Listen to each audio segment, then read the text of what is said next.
Hello and welcome to another episode of the Ideal Investor Show, Season 2, where we really focus on how can you improve cash flow, what are all the things that impact cash flow, and what are all the different aspects that have to do with things that are related to real estate, mainly from the residential perspective.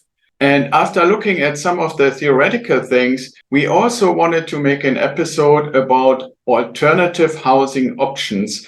And I want to, before we give you some examples, jump in and explain a little bit that there are really two ways to look at alternative housing options.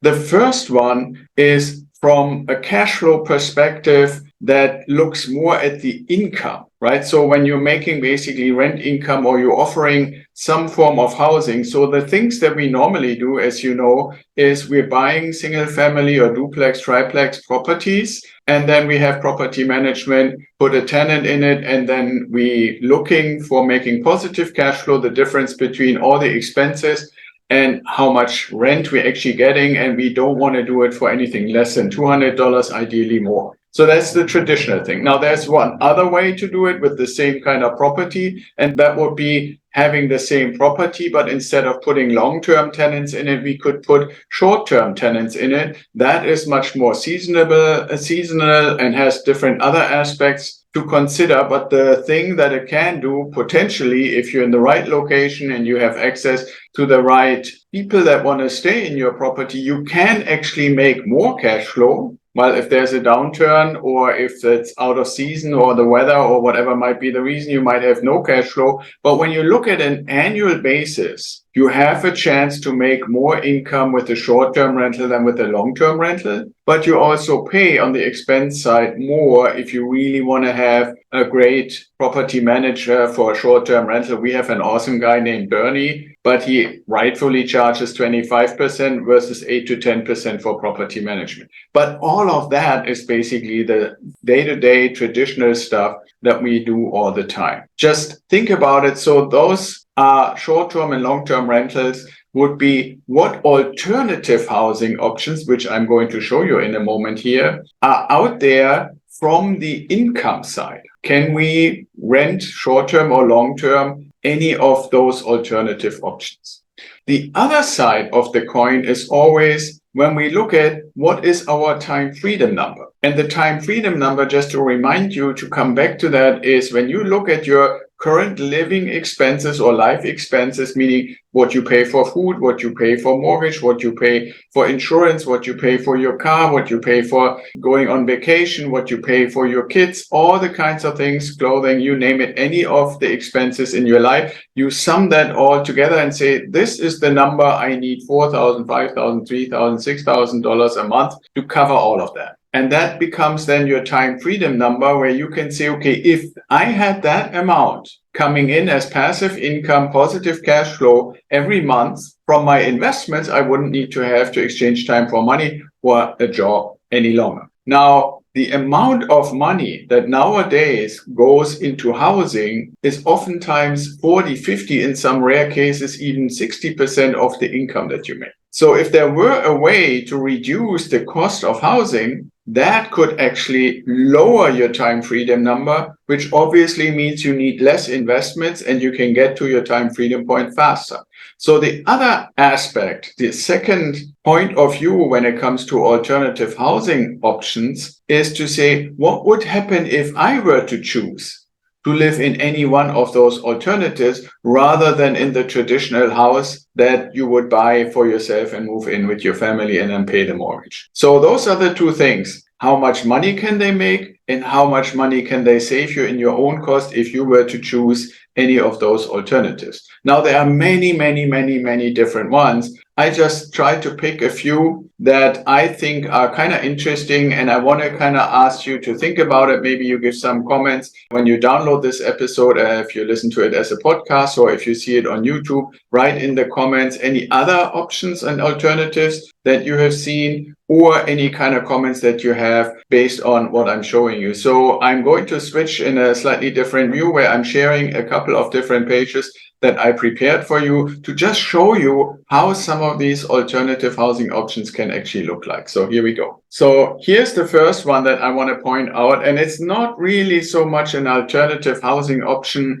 in and of itself as far as the property goes. If I'm scrolling down here, and you can see I'm in a YouTube channel called Wild Wonderful Off-Grid. And my wife and I are really followers of this. And when you look at the overall channel, you would find out they almost have 1 million followers. So that's a very, very popular channel. And what have these guys done? So the people that you see here in the picture are Aaron and Josh. Josh is an electrician by training and Aaron is a teacher. And what they did is they said, okay, we want to have a lifestyle where we are no longer beholden to the traditional way of living and housing and stuff like that. So they bought a 70-acre property, I think in West Virginia. And the benefit that they had, and I know this is not possible everywhere, but certain places in the United States offer you to buy a property and they don't really have a whole lot of restrictions what you can do with your own piece of land. It's a little bit almost all the way back to the pioneers.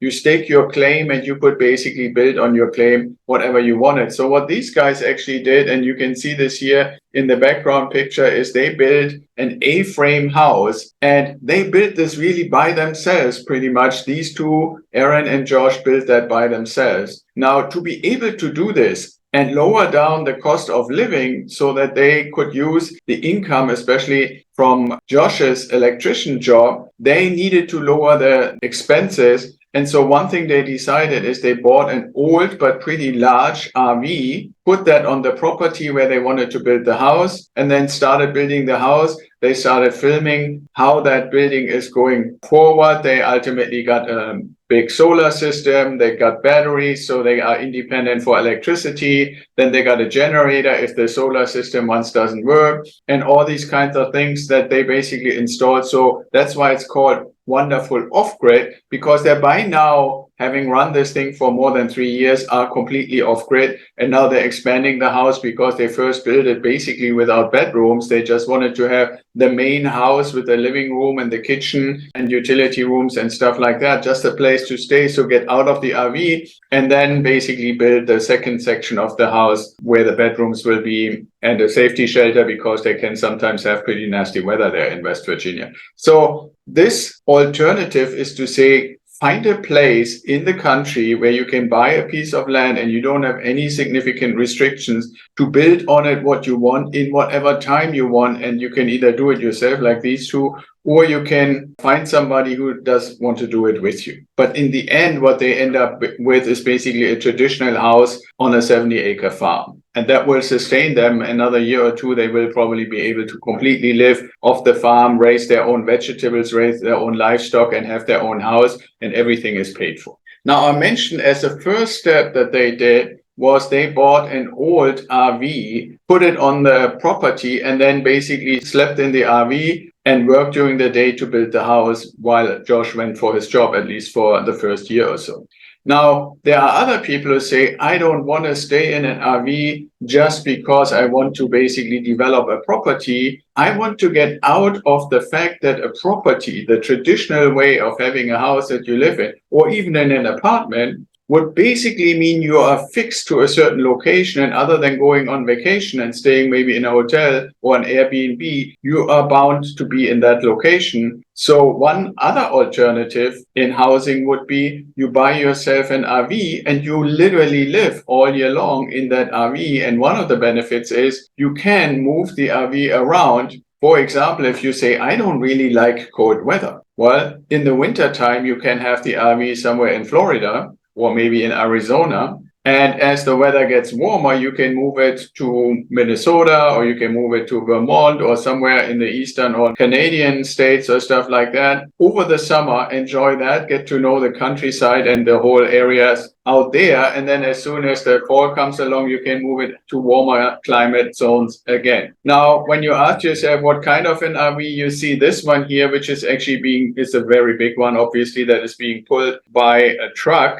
there's a lot to be said if you research it a little more, is that within the RV community, there's a lot of community building. People really help each other out and everybody is very supportive. There's also these kind of RVs where basically your house is built onto your truck. The only detriment for this is if you go a little further than just a few miles away from any kind of shopping and stuff like that, yes, you can live in this kind of an RV for a while, but the problem is that as soon as you need something, you're not just taking your truck. If you look at this other one, see, on this one, you can take your truck anywhere, even if it's 10 or 15, 20 miles away to do some shopping, and your RV stays behind. If you have one where it's basically combined like this, then your whole house is coming with you wherever you go. So that's a decision. Obviously, these kind of integrated ones are smaller and more affordable. These big pulling ones, you have the RV and you need to have obviously a very big truck. We had neighbors here in our area in San Diego that actually made that decision. They had a house and they decided, we're going to rent this house and we're going to buy ourselves an RV and get to know the country. And they bought exactly one of these big ones and a huge truck to basically able to do that. So that would be another alternative housing option, would be permanently live in an RV and just go around the country. A third option I wanted to show you is there are houses that are built differently than the traditional way that you have seen in any kind of housing development or apartment development. And these are manufactured houses. And what that means is the houses are literally put together in a factory and then taken in sections and brought to a location where you bought a lot, and where one of the big benefits is that these companies that do these manufactured houses, they obviously try to have standardized plans that they bring to the permitting departments across the different cities and states in the country to get a blanket permit that what they are building is within code. And so one thing that does, if you really think about it, is it forces them in a way to go and fulfill the strictest restrictions anywhere in the country, because if they meet those, then they're always going to meet anything lesser restrictive. And for you as a buyer, it means you only need to find a lot that has generally the zoning to put a house on it. Then you can decide, okay, let some contractor come and build the foundation, like, concrete foundation with all the utility lines. And then you buy one of these houses and they bring it, and within a few days, maybe a week, your house is there. It's not going to take month and month and month. And the permitting is easier because all these plans have already previously been permitted, and you don't have to wait for a permit and then have the house built in a year. So that's an alternative if you want to quickly get into something. These houses, depending on the sophistication, can be equal or sometimes a little cheaper than a traditionally built house. But one of the other benefits that shouldn't be underestimated is because they are built in a factory, they're not going to be rained on. There's no mold in the wood or stuff like that. It is all contained and climate contained and weather contained manufacturing process. So you get a fully enclosed component that gets put together very quickly. And that is definitely a benefit, and it doesn't cost you anything extra. So let's look at another alternative. This is getting slightly crazier as we move forward. You could say, well, I don't want to have a traditional house just on the ground, on a lot or stuff like that. So how about a tree house? Now, one thing that people oftentimes don't realize is if you want to have a tree house that you can really live in, these tree houses are oftentimes at least twice as expensive than a traditional built house. And it's not just because it's in a tree, but a lot of things are obviously harder. Getting electricity in it, getting a kitchen in it, making it so that it doesn't burn down whenever the tree or the forest that the house is on. But it is a very cool thing, and you will obviously have to be willing to scale down the space because you're not going to have a 2,000 square foot tree house. I'm not saying it doesn't exist, but traditionally you're looking more at maybe a few hundred square feet that you can have. Now, obviously, when I say these things are about twice as expensive as a traditional house, this is more for the coolness or for just living differently. It doesn't really help on the reducing your expenses. Now, on the other hand, if you own a tree house, if you make that investment, getting people to stay in a tree house can significantly increase your income. And this would be obviously one of those short-term rental options. And the specialty of not just staying in an apartment, staying in a room or staying in a house, but staying in a tree house allows you to charge even more. So this might be an option from an investment perspective to get even more money than a traditional apartment or room. The next thing that is also becoming more and more famous, and I found this article here, if you can look it up, it's called The Spruce, is talking about all kinds of different opportunities to use tiny houses in tiny house communities. So you can basically buy yourself a tiny house. Here's, for example, one in California. Here's one in Texas. These tiny houses are typically defined in such a way that they have to have certain dimensions and they have to be able to pull them behind a huge truck, right? So those are some of the requirements. So that means they also have to be small enough to pull them across the street or stuff like that. But it also means you're reducing your expenses in your lifestyle because something like this is obviously cheaper than a full-on house. From an investment perspective, this is kind of a cool way to stay in a location in a limited space that can be very, very efficiently put together and demand quite a good amount of short-term rental income. So it would serve both ways. You would have less expense and you could have potentially a good income source if you were to invest in a tiny house. Now, a variation on tiny house is a company that has gotten quite a bit of attention because of Elon Musk, because he put one of these so-called boxable casitas on his property close to Starbase in Boca Chica, Texas. So this is basically like a studio apartment, but what's really the cool thing about boxable is that the whole thing is basically being built again in a factory, kind of like in a manufacturing line, like you would do a car, and then it's being transported on a truck in a folded up way. So it can go on a regular truck, and then all you have is the truck and a crane. The crane picks up the folded together house, puts it on either concrete blocks or a foundation and unfolds it. And so basically within a few hours, you go from having an empty lot to having a casita, little tiny house. And these guys at Boxable are working on making double-sized, triple-sized, quadruple-sized, and even I've heard the latest, they even want to do two-story houses where each of those components is folded together and you just have to have more trucks. And when everything is built in a manufacturing line fashion, you can have benefits of scale, right? If you know you will build 1,000 of these and you buy 1,000 toilets, 1,000 dishwashers, all of that kind of stuff, the economies of scale can be beneficial on the purchase. And if you were to find a community where multiple of these, there is one actually in Austin, not from, I don't know, they're Boxable, but they are also similar to Boxable, all to put together in kind of like a small community, almost like a similarity to a campground, where the nature is pretty much preserved and not everything is ripped away when construction starts,